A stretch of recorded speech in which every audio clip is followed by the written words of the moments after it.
Hi everybody. Today we're going to be installing a GROHE Essence Smartcontrol kitchen faucet. Now before I get started, I want to mention that I did get this product for free in the exchange for an unbiased product review. Now this video is not going to be that product review. This is going to be the installation video. I'll do the product review separate, but I just wanted to get that out there in the interest of full disclosure. So let's get started. Now first, I want to point out, let's take a look at the instructions. It's got some weird measurements and stuff here, just telling you about the clearance and everything. But the biggest thing, and I really hate this, it seems to be a trend in manufacturing products today, is that there's no words. And the reason why they do no words is because they send these to so many different countries and so many different languages are spoken, so it saves them money from having to translate it and get different versions printed. But it tends to be very annoying because you have to play Pictionary. So what I'm gonna do here is play Pictionary for you guys, and we'll walk through it step by step and figure out how we're going about this. Now before I get started, I want to point out that GROHE says that you're gonna need one Phillips head screwdriver and one wrench. I find that kind of interesting because anytime I've ever seen or done a faucet install before, whether it be a kitchen or bathroom, I've always needed two wrenches. But for some reason, they only recommend one. So we'll go about their instructions and see if we can get away with only using one wrench. But I would have a second wrench handy just in case. So let's go about it. Before we get started, you're going to want to make sure your water's off if it's not already. There's two ways to do this. One, you could either turn it off directly underneath the sink, or you can go to the basement and shut off the water supply to the kitchen. Whatever's easier for you, go ahead and do that now. So step one of our Pictionary game is we're going to be putting the hose leads through our cutout for our kitchen sink. Now, the reason why I say step one in the Pictionary game, aside from the fact, as I mentioned, there's no written instructions, is because GROHE just shows a black circle, if you take a look. It doesn't explain which O-ring to use. There's a number of O-rings that are provided. I know from watching some videos online and checking out a couple of instructional videos on doing installs of GROHE faucets that it's this red O-ring. So you want to use the red O-ring for step number one. GROHE could make this a lot easier if they just color-coded their Pictionary instructions, but they don't do that. Why don't they do that? Well, because it costs more to print in color. So instead of having a good customer experience, you have to play Pictionary and guess that you're doing it right. So automatically I'm going to say, bad job by GROHE, but we're going to do it the right way by using the red one. Now another thing that I don't quite like how they do, but I picked up from some other videos, obviously they want, what GROHE is telling you to do is to take this O-ring and put it on this circle cutout of your kitchen right there, and then feed the hoses through it. Now, I think that's going to create a problem because as you're feeding it through, this will get moved off center and it might move a little bit. What I've seen some other videos do, and I think this is going to work out a lot better, is instead you take this and we're going to feed it up the hoses first. When we feed it up the hoses, what we're going to see is there's a nice little groove in there for it. So it can sit right there in that groove. And now it won't move around when I'm installing it through the hole. So I think that's the way to do it. GROHE doesn't mention to do it that way, but I think that's the way it should be done based on some other videos that I've seen. So we're gonna go ahead and feed this through.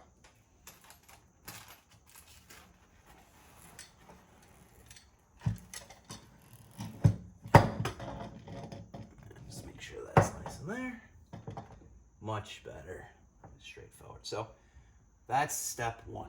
So on to step two. Step two, we're going to secure the faucet from the underside of the counter. And the way we're going to do that is we're first going to use this triangle looking crane piece, flat side up, flat side back. You can see how it's a flat side, that'll go to the back, followed by the black O-ring. So you'll put this up the brass. So if my fingers are that brass part of the kitchen faucet that's down, you'll put it up there, followed by the black, followed by this gray piece, this gray O-ring, and then finally this piece, gray to the top, and then you will screw this around that brass fitting. hand tight, and then let it lock in and stay there. So let's go ahead and do it. Cream first.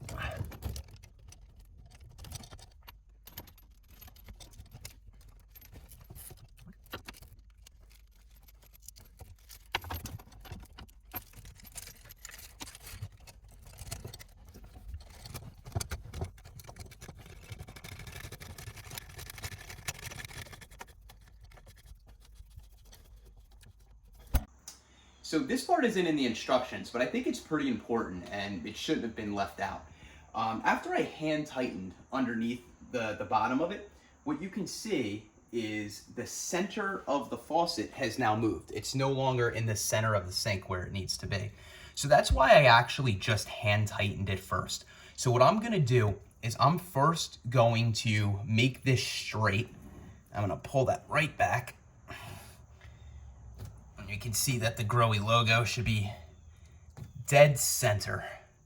So just make sure that word is dead center in front, because that's where it's going to stay there. And what I'm going to do, and this is why it's going to help to have two people, is I'm going to have my wife hold this as I go back underneath and tighten it up again, hand tighten all the way, and then give maybe a quarter turn with a large kind of plumbing wrench. Not too much, you don't want to over tighten it, just maybe a quarter turn, just to really lock this in place, because otherwise you're gonna see it move side to side. And I don't know why that was omitted from the instructions, but it was. I think it's pretty important. So the next thing we're gonna do is we're gonna connect the hose that takes the water from the cold and the hot and sends it up to the spigot. So that's this middle one. So you're not using the hot, you're not using the cold, you're using the one that doesn't have either of those two markings on it. And you're going to use this brass connection that they send with you. And with this brass connection, they also send two washers. A smaller one and a larger one. And for the first step, you're going to use the smaller of the two washers. So I'm going to use this guy here. Put that down. You're going to put the smaller of the two washers inside where it's threaded on the inside of this brass piece, this brass connection. So not this part up here. You're not putting it on the threaded on the outside. You're putting on the threads on the inside, and you're just going to feed that into there like so. And you're then going to screw this directly on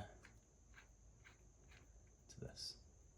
I'm just going to get it nice and hand tight. Grab a wrench just to hold this on. I give another little turn. This is where I'm going to grab a second wrench and just give it kind of a quarter turn just to really make sure that it's snug. So now we have our brass piece on that hose line. So the next step is going to be to connect this brass piece to the brass piece that's hanging down in the back. And now you're going to use your larger of your two washers. So let's come on in. Put a little light for you guys. Or girls.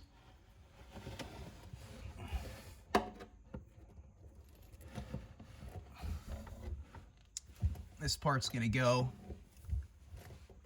I'm going to take our larger washer. It's going to go inside this brass spin piece.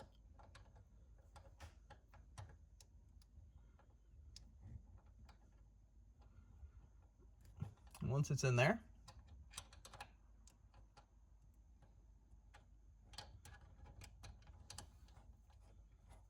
we're going to begin to screw this on to the hose.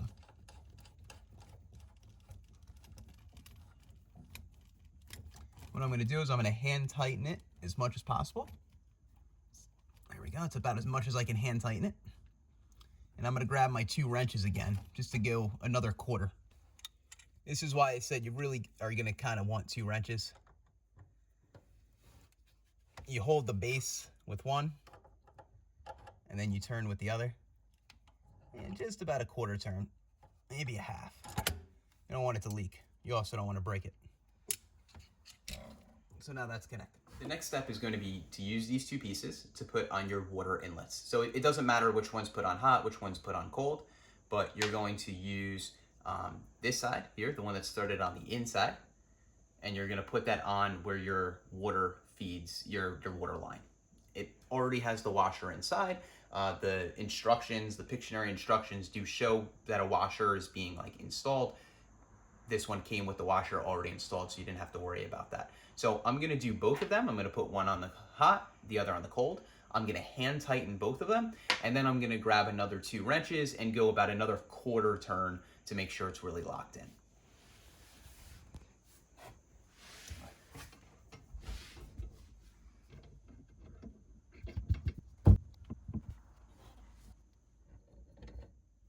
And it looks like for these, I'm actually not even gonna need 2 wrenches. For this one, I probably only will need 1 wrench for this part. Hand tighten all the way.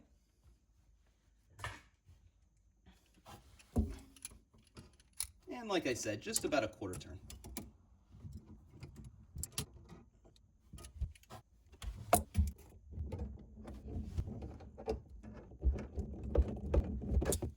So the next step is to install the leads, the water leads to the actual faucet itself. So your left water inlet is going to be hot, so that will go to the red marked hose, and your right is cold, which you'll install blue. Get under here.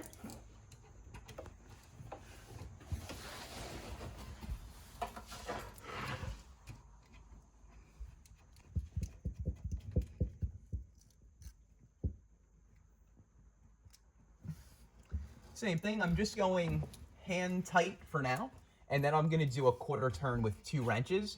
These ones I'm going to need 2 wrenches for.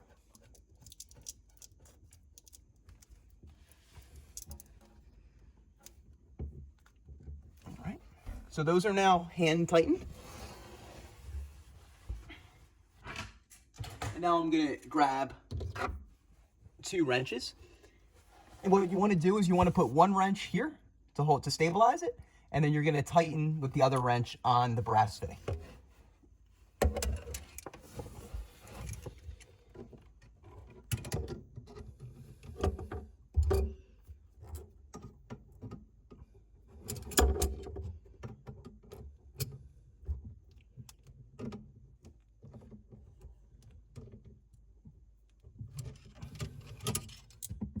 So it's tight.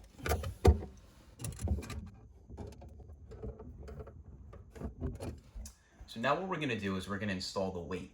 Now the weight's pretty important actually, because what it does is it keeps constant tension on the line to the spigot. So this is the water line that we installed earlier to the spigot. Now you're not putting it on the side of the copper inlet, you're putting it on the other side. So the one that goes all the way up to the spigot. Because what this is going to be, it's going to be when you pull out that spigot, this is the water hose that is actually leading there. Now, where you install this is really, really important. What you don't want to do is install this at the very bottom of the loop. And you certainly don't want to install it closer to where this copper ring is. You want to install it where the bottom of the loop is, just a few inches closer up the hose to the other side. So to the side that's going actually to your spigot. So for me, I'm gonna find the bottom portion of my loop. So here's the loop here. You can see where that is. And I'm gonna install it about right here. So bottom of the loop is here. I'm gonna put the weight about right here. And that's gonna keep that tension on the line. This is where you're gonna need your Phillips head screwdriver. And I'm gonna unscrew, you can see how that weight's set up. It's got 2 screws on the side here. I'm gonna unscrew these screws from the weight.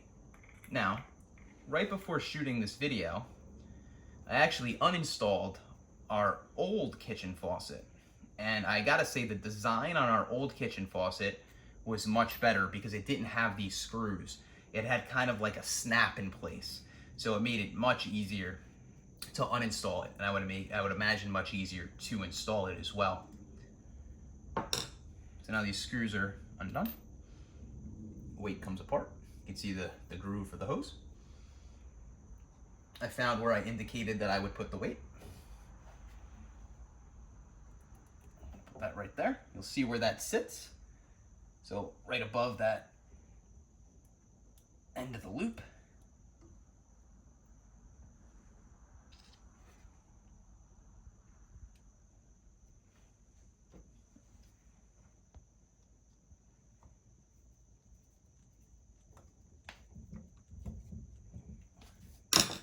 I'm gonna install that just a little bit until I turn and get the other guy in.